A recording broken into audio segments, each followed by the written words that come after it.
वो किन्नर जो आज भी अपने वजूद के तलाश में भटक रहे हैं, प्रशांत किशोर ने उनको एक नया दर्जा दिया है और वो चाहते हैं कि वो किन्नर चुनाव भी लड़ें। दरअसल उन्होंने एक टिकट भी दे दिया है किन्नर को और उसके बाद से प्रशांत किशोर की चर्चा हो रही है और लोग कह रहे हैं कि इससे बेहतर आज तक राजनीति में कोई प्रयोग देखा नहीं गया था। आपको बता दूं कि भोरे के सीट से जहां से एनडीए के शिक्षा मंत्री चुनाव लड़ेंगे, उनके सामने जनसुराज की प्रत्याशी प्रीति किन्नर जो है वो चुनाव लड़ने वाली हैं और ये मामला काफी दिलचस्प है। और इस ऐलान के बाद जितने भी दबे कुचले लोग हैं, वो लोग जिनकी बातें सुनी नहीं जाती, वो लोग जिनको दबा दिया जाता है, वो लोग खुश हैं, उनमें खुशी की लहर है। अगर प्रशांत किशोर की बात की जाए तो वो राजनीति प्रयोग के लिए जाने भी जाते हैं और उन्होंने इस बार राजनीति में कुछ ऐसा ही प्रयोग किया है अपने पार्टी से, जहां पे वो एक किन्नर को टिकट दिए हैं।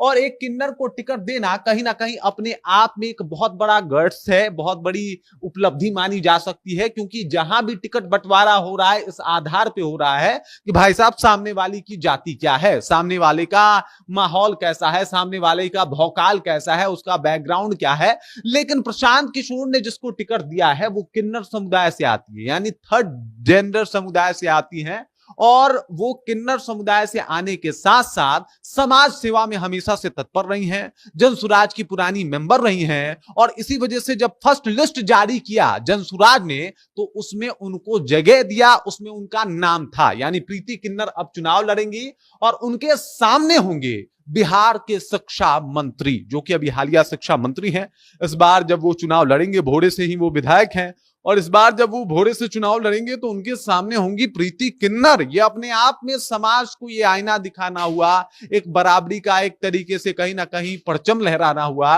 और ये दिखाना हुआ कि भाई साहब आप किसी भी समुदाय से आते हैं, लेकिन आपका संविधान आपको इतना राइट्स देता है कि आप एक जनप्रतिनिधि भी बन सकते हैं, विधायक भी बन सकते हैं, एमपी भी बन सकते हैं, मुख्यमंत्री भी बन सकते हैं। मतलब एक नया मुहिम छेड़ने का जो काम है वो काम प्रशांत किशोर ने किया है। प्रशांत किशोर ने न कि सिर्फ सपोर्ट किया बल्कि टिकट भी दे दिया। ये बड़ा राजनीतिक प्रयोग माना जा रहा है और ये माना जा रहा है कि जितने भी दबे कुचले लोग हैं, भले वो किन्नर समुदाय से आते हों या ना आते हों, लेकिन उनको ये आश्वासन जरूर मिला कि भाई साहब अगर कोई किन्नर चुनाव लड़ सकता है तो भाई हमें भी वो अपना हक मिल सकता है। प्रशांत किशोर ने जो प्रयोग किया है उसकी भी काफी सराहना की जा रही है और वो किन्नर जिसकी कोई बात नहीं सुनता, वो किन्नर जिनकी बातें सुन के कितने लोगों को परेशानियां हो जाती है या फिर जिनसे मिलके परेशानियां हो जाती है, वो अब विधानसभा के चुनाव लड़ सकते हैं